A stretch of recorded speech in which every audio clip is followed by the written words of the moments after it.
Hello नमस्कार सुप्रभात दोस्तों। मैं सतीश पाल अपने परिवार सिलेक्शन गुरुजी यूट्यूब चैनल पर आपका हार्दिक स्वागत और अभिनंदन करते हैं। हम आशा करते हैं कि आप सभी स्वस्थ और मस्त होंगे। तो चलिए हम रोज़ की तरह आज भी जीएस के 20 क्वेश्चन को लेकर आपके सामने आए हुए हैं, जो कि आगामी जो पेपर होने वाले हैं, जैसे आपके सीआरपीएफ ट्रेडमैन हो गया, सीआरपीएफ ट्रेडमैन यूपीपी और अदर जैसे एसएसबी कांस्टेबल का भी पेपर आपके सामने होने वाला है 22 और 23 तारीख को।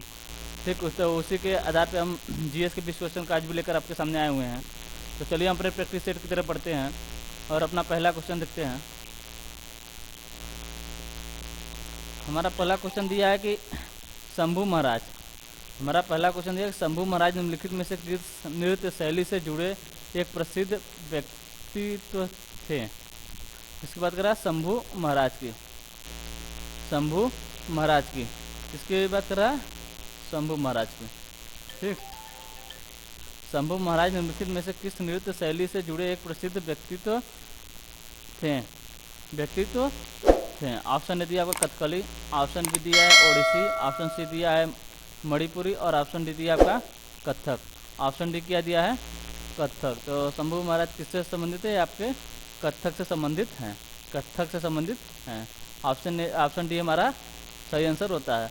अगर पूछे कथक कहाँ का, तो उत्तर भारत का शास्त्रीय लोक नृत्य है, उत्तर भारत का शास्त्रीय लोक नृत्य है। कहाँ का, उत्तर भारत या उत्तर प्रदेश, उत्तर भारत बोल सकते हैं या उत्तर प्रदेश भी बोल सकते हैं, उत्तर प्रदेश और का शास्त्रीय लोक नृत्य है। ठीक, शास्त्रीय लोक नृत्य है,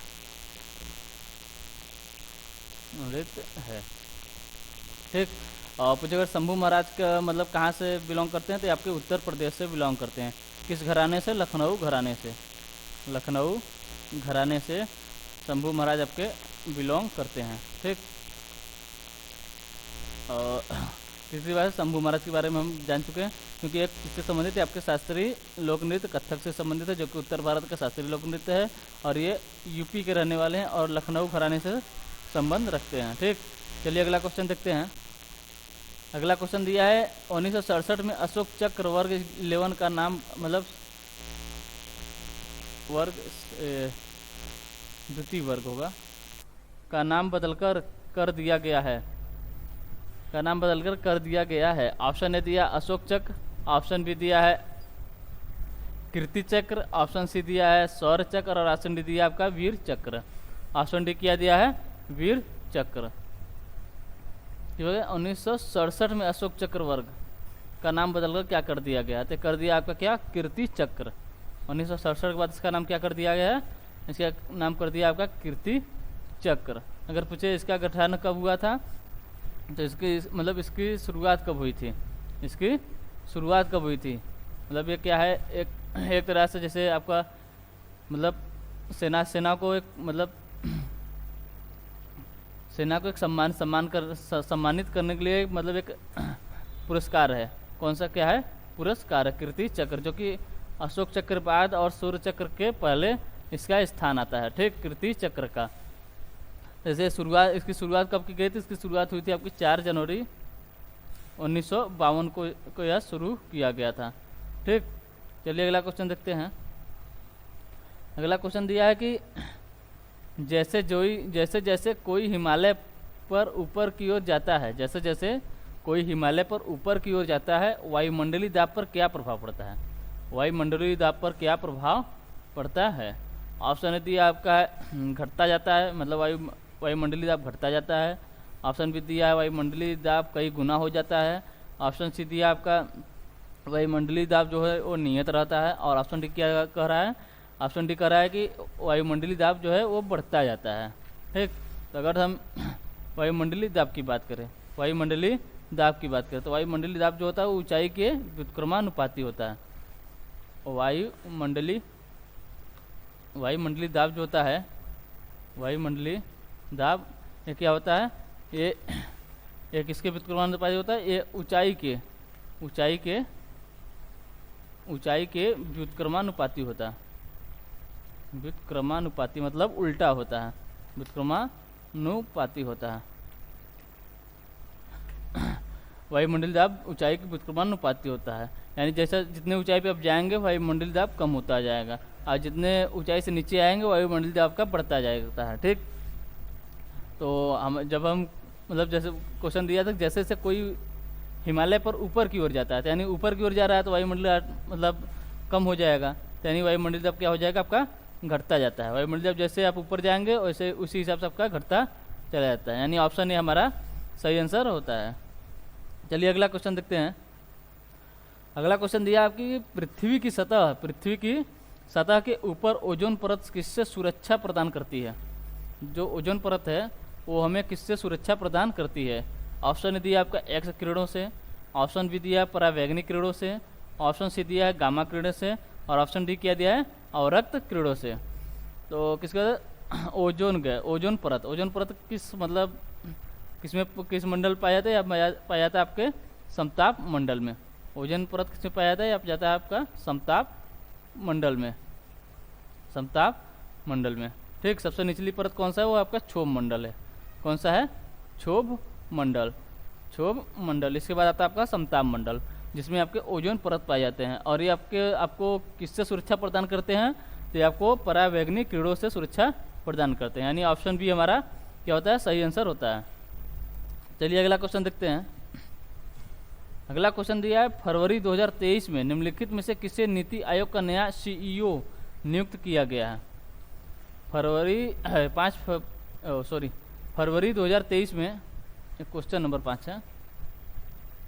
फरवरी 2023 में निम्नलिखित में से किसे नीति आयोग का नया सीईओ नियुक्त किया गया है। ऑप्शन दिया आपका परमेश्वर लायर, ऑप्शन भी दिया है BVR सुब्रमण्यम, और ऑप्शन सी दिया आपका श्री सुमन बेरी, और ऑप्शन डी दिया आपका VK सारस्वत। ऑप्शन डी क्या दिया VK सारस्वत। तो किसकी बात कर रहा है, नीति आयोग की। अगर हम नीति आयोग की बात करें, नीति आयोग का गठन कब हुआ था, या स्थापना बोले या गठन बोले, तो ये हुआ था आपका 1 जनवरी 2015। अब पूछे किसके स्थान पर इसका गठन किया गया था। इसका गठन किया गया था आपका कौन सा, योजना आयोग के स्थान पर। योजना आयोग के स्थान पर इसका गठन किया गया था। योजना आयोग। अगर योजना आयोग का गठन कब हुआ था, इसका गठन हुआ था आपका 1950 में। इसे कब समाप्त कर दिया, इसे 2014 में समाप्त करके 2015 में 1 जनवरी 2015 को नीति आयोग का गठन किया गया, जिसके अध्यक्ष कौन होते हैं, तो इसके अध्यक्ष प्रधानमंत्री होते हैं। अगर पूछे पहले इसके अध्यक्ष नीति आयोग के पहले अध्यक्ष पूछ ले कौन है, तो वो भी आपके प्रधानमंत्री, क्योंकि 2014 में प्रधानमंत्री कौन थे, नरेंद्र मोदी। तो पहले अध्यक्ष कौन है, वह आपके नरेंद्र मोदी। अब पूछे वर्तमान में अध्यक्ष कौन है, तो वो भी आपके नरेंद्र मोदी जी हैं, क्योंकि इन्हीं अभी तक प्रधानमंत्री हैं। ठीक, अब पूछे अगर से पूछा हमारा क्वेश्चन था, क्या था क्वेश्चन हमारा था कि नीति आयोग का नया सीईओ है, तो वर्तमान में सीईओ कौन है। तो वर्तमान में सीईओ है आपके BVR सुब्रमण्यम, यानी ऑप्शन बी हमारा सही आंसर होता है। अगर पूछे वर्तमान में इसके उपाध्यक्ष, इसमें क्या होते हैं, एक अध्यक्ष होते हैं, एक उपाध्यक्ष होते हैं, और एक सीईओ होते हैं। तो अध्यक्ष हैं आपके नरेंद्र मोदी जी, और उपाध्यक्ष कौन है, उपाध्यक्ष है आपके सुमन बेरी, श्री सुमन बेरी आपके क्या है, ये आपके उपाध्यक्ष हैं। और सीईओ कौन है, सीईओ हैं आपके BVR सुब्रमण्यम, ये आपके सीईओ, सीईओ। अगर पूछे जब मतलब पहले इसके नीति आयोग के पहले उपाध्यक्ष कौन थे, तो पहले उपाध्यक्ष कौन थे, ये थे आपके अरविंद पनगड़िया।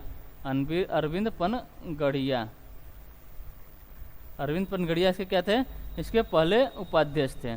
और इसके पहले सीईओ कौन थे, इसके पहले सीईओ थे आपके सिंधु श्री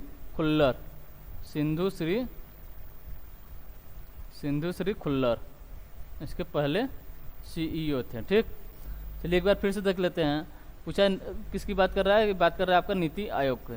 तो नीति आयोग की स्थापना कब हुई थी, ये हुई थी आपकी 1 जनवरी 2015। किसके स्थान पर, योजना आयोग के स्थान पर। योजना आयोग का गठन कब हुआ था, 1950 में। इससे समाप्त कब कर दिया गया, 2014 में।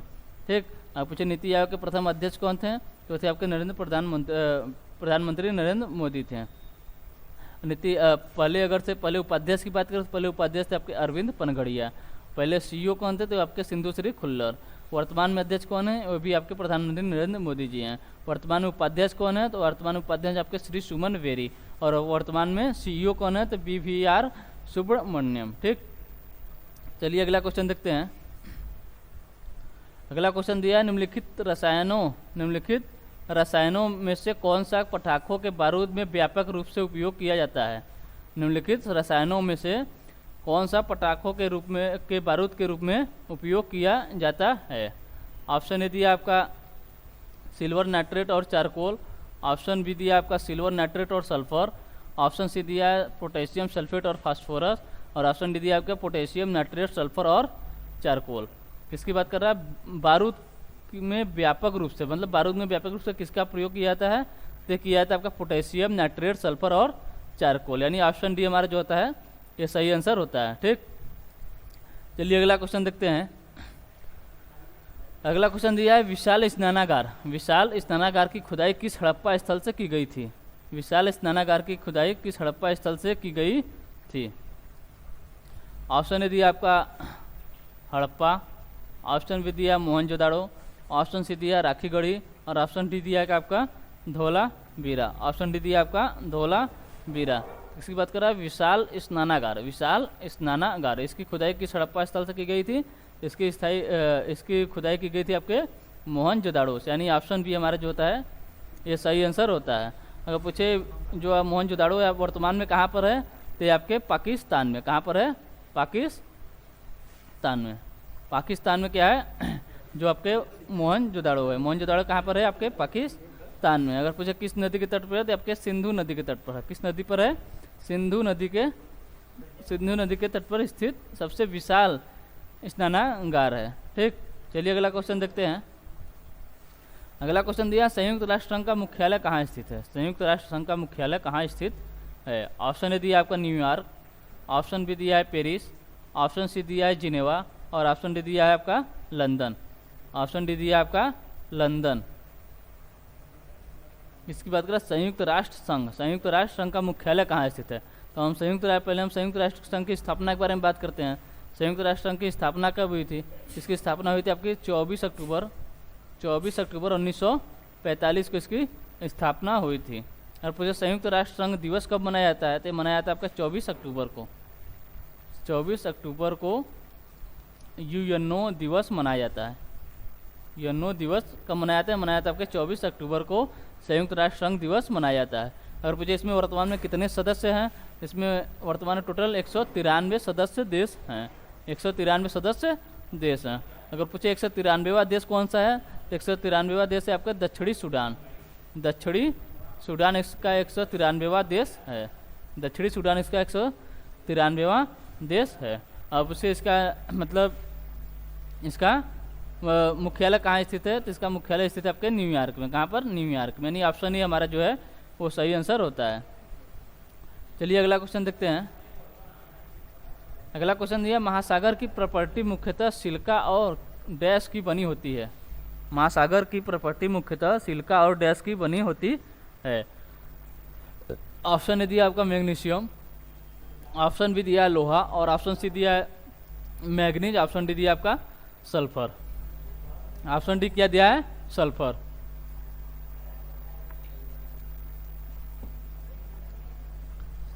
किसकी बात कर रहा है? महासागर की प्रॉपर्टी मुख्यतः सिलिका और किसकी बनी होती है? तो ये मुख्य सिलिका और मैग्नीशियम की बनी होती है। किसकी? मुख्यतः सिलिका और मैग्नीशियम की बनी होती है। यानी ऑप्शन हमारा जो है वो सही आंसर होता है। चलिए अगला क्वेश्चन देखते हैं। अगला क्वेश्चन दिया आपका हम्पी के स्मारकों के समूह का निर्माण किसने किया? हम्पी के स्मारकों के समूह का निर्माण किसने किया? ऑप्शन ए दिया आपका हरिहर और बुक्का। ऑप्शन बी दिया उदयन और शिशुनाग। ऑप्शन सी दिया देववर्मन और वन्य। और ऑप्शन डी दिया है आपका मारावर्मन और सिरमारा। किसकी बात कर रहा है? हम्पी। हम्पी कहाँ पर है? हम्पी कर्नाटक में। कहाँ पर है? कर्नाटक में। कर्नाटक में। हम्पी कहाँ पर है? ये कर्नाटक में। ये विजयनगर की राजधानी हुआ करती थी। किसकी? विजयनगर की राजधानी हुआ करती थी। हम्पी जो है ये विजयनगर की राजधानी हुआ करती थी। पूछा हम्पी के स्मारकों का समूह, तो इसकी अगर पूछे विजयनगर की स्थापना किसने किया था? तो हरिहर राय और बुक्का राय दो भाइयों ने किया था। और हम्पी के स्मारकों के समूह का निर्माण किसने कराया? तो ये भी आपके हरिहर राव और बुक्का राय ने कराया। यानी ऑप्शन ए हमारा जो है ये सही आंसर होता है। चलिए अगला क्वेश्चन देखते हैं। अगला क्वेश्चन दिया आपका, सुल्तान अजलान शाह कप किस निम्नलिखित में से किस खेल से संबंधित है? सुल्तान अजलान शाह कप निम्नलिखित में से किस खेल से संबंधित है? ऑप्शन ए दिया आपका टेनिस, ऑप्शन बी दिया हॉकी, ऑप्शन सी दिया है कबड्डी और ऑप्शन डी दिया आपका निशानेबाजी। ऑप्शन डी किया जाए निशानेबाजी, ऑप्शन डी दिया आपका निशानेबाजी। तो किसकी बात है? सुल्तान अजलान शाह कप की। ये किससे संबंधित है? आपके हॉकी से संबंधित है। कप किससे संबंधित है? ये हॉकी से संबंधित है। ये Sultan Azlan cup Shah cup जो है ये आपके कहाँ पर है? ये मलेशिया का एक कहाँ का? मलेशिया का मलेशिया का एक आयोजित वार्षिक, मलेशिया में एक आयोजित वार्षिक पुरुष हॉकी टूर्नामेंट है। ठीक, कहाँ पर? मलेशिया में।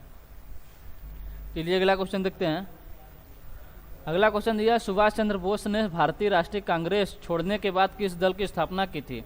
सुभाष चंद्र बोस ने भारतीय राष्ट्रीय कांग्रेस छोड़ने के बाद किस दल की स्थापना की थी?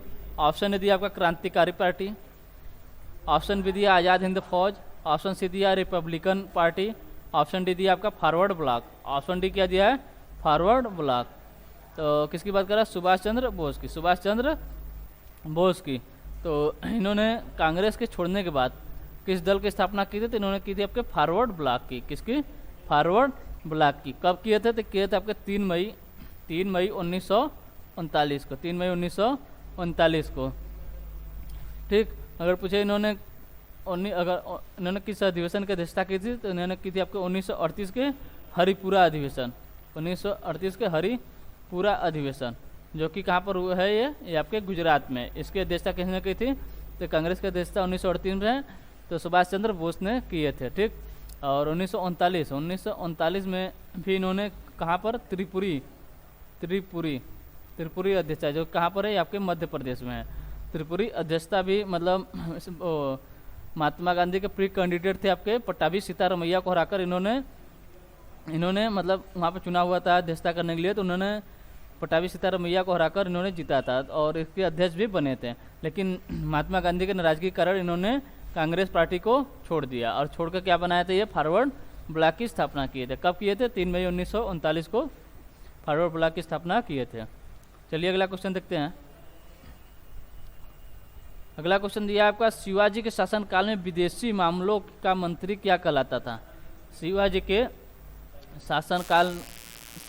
शासनकाल में विदेशी मामलों का मंत्री क्या कहलाता था?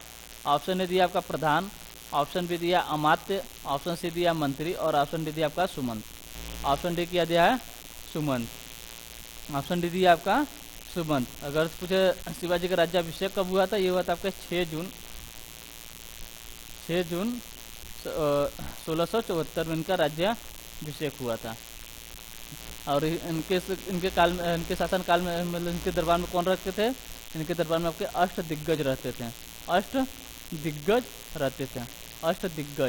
अष्टदिग्गज किसके शासनकाल में? शिवाजी के शासनकाल में, यानी शिवाजी के दरबार में अष्टदिग्गज रहते थे। उन्हीं अष्टदिग्गज में एक हुआ करते थे आपके सुमंत। कौन? सुमंत, जो कि विदेशी मामलों का मंत्री कहलाते थे।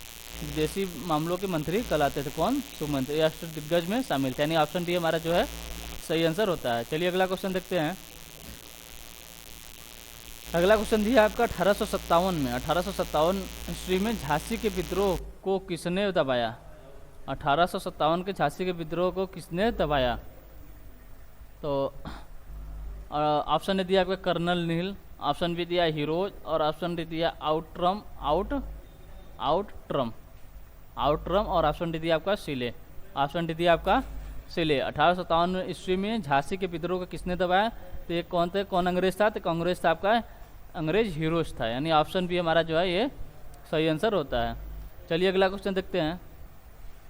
अगला क्वेश्चन दिया है, भारतीय राष्ट्रीय कांग्रेस की पहली महिला अध्यक्ष कौन थी? भारतीय राष्ट्रीय कांग्रेस की पहली महिला अध्यक्ष कौन थी? ऑप्शन दिया आपका सुचिता कृपलानी, ऑप्शन बी दिया आपका भीकाजी कामा, ऑप्शन सी दिया सरोजिनी नायडू, ऑप्शन डी दिया आपका कस्तूरबा गांधी। ऑप्शन डी क्या दिया? कस्तूरबा गांधी। किसकी बात कर रहा है? भारतीय राष्ट्रीय कांग्रेस की पहली महिला अध्यक्ष कौन थी? तो भारतीय राष्ट्रीय कांग्रेस की पहली महिला अध्यक्ष कौन थी? ये थी आपकी सरोजनी नायडू।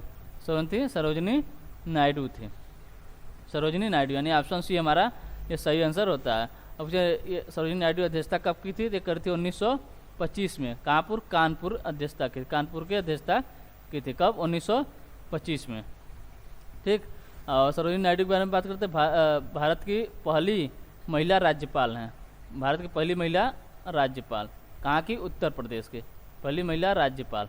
अब पूछे भारत की पहली महिला मुख्यमंत्री कौन है? तो आपके सुचिता कृपलानी। कौन है? सुचिता कृपलानी। ये कौन है? पहली महिला सीएम। ये भी कहाँ की? ये भी उत्तर प्रदेश की हैं। ठीक, मतलब उत्तर प्रदेश की सीएम बनी थी। पहली महिला सीएम कहाँ की बनी थी? यहाँ पे उत्तर प्रदेश की। और भारतीय राष्ट्रीय कांग्रेस की पहली महिला अध्यक्ष कौन थी? तो यह थी आपकी सरोजनी नायडू, यानी ऑप्शन सी हमारा जो है वो सही आंसर होता है। चलिए अगला क्वेश्चन देखते हैं। अगला क्वेश्चन दिया है, गर्मियों में हल्के रंग के कपड़े क्यों पसंद किए जाते हैं? गर्मियों में हल्के रंग के कपड़े क्यों पसंद किए जाते हैं? ऑप्शन ए दिया आपका, वे शरीर की ऊष्मा को तेजी से बचने की अनुमति देते हैं। ऑप्शन बी दिया, वे तेजी से पसीना सोख लेते हैं। ऑप्शन सी दिया, हल्के रंग ऊष्मा के अच्छे विकिरक होते हैं। और ऑप्शन डी दिया आपका, हल्के रंग ऊष्मा के कम अवशोषक होते हैं। तो गर्मियों में हल्के रंग के कपड़े क्यों पसंद आते हैं? ये पसंद किए जाते हैं इसलिए कि क्योंकि ये हल्के रंग जो होते हैं ऊष्मा के कम अवशोषक होते हैं, ऊष्मा को कम अवशोषित करते हैं, यानी ऑप्शन डी जो है हमारा सही आंसर होता है। चलिए अगला क्वेश्चन देखते हैं। अगला क्वेश्चन दिया है, निम्नलिखित में से कौन सा भारतीय राज्य एक तटीय राज्य नहीं है? निम्नलिखित में से कौन सा भारतीय राज्य एक तटीय राज्य नहीं है? तो निम्नलिखित में से कौन सा भारतीय राज्य एक तटीय राज्य नहीं है? ऑप्शन ए दिया आपका महाराष्ट्र, ऑप्शन बी दिया है तमिलनाडु, ऑप्शन सी दिया है तेलंगाना और ऑप्शन डी दिया आपका गुजरात। ऑप्शन डी दिया आपका गुजरात। तो हम देख लेते हैं यहाँ पर।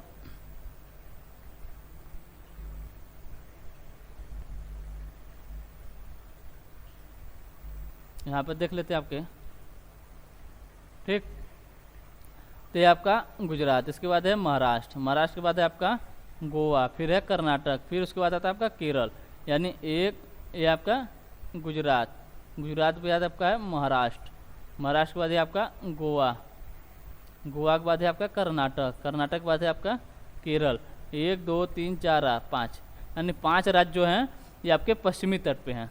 समुद्री 5 राज्य जो हैं आपके समुद्र से मतलब पश्चिमी तट पर हैं। और इधर है आपका, यहाँ पर है आपका तमिलनाडु, फिर है आपका आंध्र प्रदेश, फिर यहाँ पर आपका उड़ीसा, और यहाँ पर है आपका वेस्ट बंगाल। 1 2 3 4, यानी 4 राज्य जो है आपके पूर्वी तट पर हैं। यानी टोटल कितने राज्य हैं? टोटल 9 राज्य जो आपके तटीय राज्य हैं। टोटल 9 राज्य आपके तटीय राज्य हैं। कौन कौन से हैं? गुजरात है, महाराष्ट्र है, गोवा, कर्नाटक, केरल, तमिलनाडु, आंध्र प्रदेश, उड़ीसा और पश्चिम बंगाल। ये आपके 9 राज्य हैं, आपके तटीय राज्य हैं। तो हमारा ऑप्शन दिया था आपका महाराष्ट्र, तमिलनाडु, तेलंगाना, गुजरात। तो तेलंगाना की बात करें, तेलंगाना यहाँ पर है, कहाँ पर है?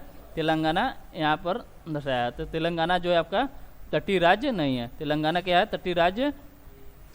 तेलंगाना जो है आपका तटीय राज्य नहीं है। ठीक, यानी ऑप्शन सी हमारा जो है वो आपका सही आंसर होता है। ऑप्शन सी हमारा सही आंसर होता है। अगर पूछे तटीय राज्यों की सीमा कितनी है? तटीय राज्यों की सीमा है आपके 5422.6 किमी। ये आपके मतलब मेन जो भारत सीमा पे हैं। और जो द्वीपी हैं, द्वीपी राज्य का क्षेत्रफल है आपका 2094 किमी। और टोटल तटीय राज्य पूछे दोनों मिलाकर, द्वीपी और मतलब भारतीय, मतलब जो भारत से सबसे सटे हुए हैं जो भारत में है, और कुछ हैं आपके यहाँ पर जैसे लक्षद्वीप है, यहाँ पर आपका अंडमान निकोबार है।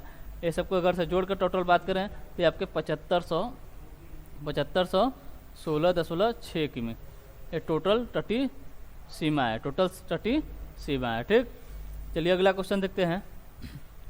अगला क्वेश्चन दिया है कि हिरोशिमा पर गिराए गए परमाणु बम का कोड नाम क्या है? हिरोशिमा पर गिराए गए परमाणु बम का कोड नाम क्या है? ऑप्शन दिया आपका लिटिल बॉय, ऑप्शन बी दिया आपका fat boy, fat man, option C दिया आपका थिन बॉय और ऑप्शन डी क्या दिया आपका बिग बॉय, ऑप्शन डी दिया आपका बिग बॉय। तो अगर पूछे हिरोशिमा पर बम कब गिराया गया था, किसने गिराया था, गिराया था आपके यूएसए ने यानी अमेरिका ने। और हिरोशिमा है कहाँ पर, यह आपके जापान में, जापान में, कहाँ पर, जापान में है। कब गिराए गए थे, तो यहाँ पर 2 बम गिराए थे गए थे। कब कब ये गिराया था आपका 6 अगस्त, कब 6 अगस्त 1945, 6 अगस्त 1945। एक था इसी के 3 दिन बाद 9 अगस्त 1945, 9 अगस्त 1945 ये गिराया गया था 6 अगस्त 1945 के हिरोशिमा पर, हिरोशिमा पर। और जो 9 अगस्त 1945 गिराया गया था आपका नागासाकी पर। ये भी कहाँ पर है, ये भी आपके जापान में ही है। कहाँ पर है, जापान में ही है। ठीक, कब 6 अगस्त 1945 को हिरोशिमा पर गिराया गया था। इस बम का कोड नाम क्या था, इस बम का कोड नाम क्या था, इस बम का कोड नाम था आपका लिटिल बॉय, लिटिल बॉय। यानी ऑप्शन है हमारा जो है वो सही आंसर होता है। इस बम का कोड नाम क्या था, इस बम का कोड नाम था आपका लिटिल बॉय। और पूछे जो 9 अगस्त 1945 को गिराया गया था नागासाकी पर, इसका कोड नाम क्या था, तो इसका कोड नाम था आपका फैट मैन, फैट मैन। इसका कोड नाम क्या था आपका फैट मैन। ठीक, चलिए अगला क्वेश्चन देखते हैं। अगला क्वेश्चन दिया है, कौन सी पंचवर्षीय योजना हेरोड डोमर मॉडल पर आधारित थी, कौन सी पंचवर्षीय योजना हेरोड डोमर मॉडल पर आधारित थी। ऑप्शन ए दिया आपका पहली पंचवर्षीय योजना, ऑप्शन बी दिया आपका द्वितीय पंचवर्षीय योजना, ऑप्शन सी दिया तृतीय पंचवर्षीय योजना और ऑप्शन डी दिया पंचम यानी 5वीं पंचवर्षीय योजना। अगर आप पूछे पहली पंचवर्षीय योजना कब तक चली थी, ये चली थी 1951 से 1956 तक, 1951 तक, 1951 से 1956 तक। किस मॉडल पर आधारित थे, ये थी आपके हेरोड डोमर मॉडल पर आधारित थी, हेरोड डोमर मॉडल पर आधारित थी। ठीक, यानी ऑप्शन ए जो है हमारा सही आंसर होता है। अगर हम ऑप्शन बी की बात करें, ऑप्शन बी दिया आपका द्वितीय पंचवर्षीय योजना। ये कब से कब तक चली थी, तो चली थी आपके 1956 से 1961 तक, 1956 से 1961 तक द्वितीय पंचवर्षीय योजना चली थी। अगर से पूछे ये किस मॉडल पर आधारित थी, ये थी आपकी पीसी महालनोबिस मॉडल पर, पीसी महालनोबिस मॉडल पर आधारित थी, महालनोबिस मॉडल पर आधारित कौन थी, द्वितीय पंचवर्षीय योजना, जो कि 1956 से 1961 तक चली थी। अगर हम तीसरी पंचवर्षीय योजना की बात करें, ये चली थी आपके 1961 से 1966 तक। ये किस मॉडल पर आधारित थी, ये थी आपकी गाडगिल, कौन सी, गाडगिल मॉडल पर आधारित थी। किस पर, गाडगिल मॉडल पर आधारित थी। मतलब 5वीं पंचवर्षीय योजना कब तक चली थी, ये चली थी आपके 1974 से 1979 तक, 1974 से 1979 तक 5वीं पंचवर्षीय योजना चली थी। अब इसी के तीसरे के बाद आपका तीन वर्ष का योजना अवकाश था। उसके बाद जो चौथी पंचवर्षीय योजना थी वो चली थी आपकी, कौन सी चौथी थी आपकी, 3 वर्ष का योजना अवकाश हो गया, तो चली थी आपकी 1969 से 1974 तक ये आपकी चौथी पंचवर्षीय योजना चलाई गई थी। ठीक, चलिए अगला क्वेश्चन देखते हैं। अगला क्वेश्चन दिया है, हीमोग्लोबिन में पाया जाता है, हीमोग्लोबिन में पाया जाता है। ऑप्शन ए मतलब हीमोग्लोबिन पाया जाता है मतलब किस में पाया जाता है। ऑप्शन ए दिया आपका सीरा, ऑप्शन बी दिया है मूत्र, ऑप्शन सी दिया है रक्त और ऑप्शन डी दिया है एड्स। हीमोग्लोबिन डैश में पाया जाता है मतलब किस में पाया जाता है। हीमोग्लोबिन किसमें पाया जाता है, ये पाया जाता है आपका रक्त में, किसमें, रक्त में। ऑप्शन सी हमारा जो है ये आपका सही आंसर होता है। ठीक, तो चलिए आज के लिए बस इतना ही। अब मिलते हैं आपको अगले प्रैक्टिस सेट में। ठीक, अगर सेशन आपको अच्छा लग रहा है तो लाइक एवं सब्सक्राइब जरूर करें और शेयर करना ना भूलें। ठीक, तब तक के लिए टेक केयर, बाय बाय, जय हिंद, जय भारत।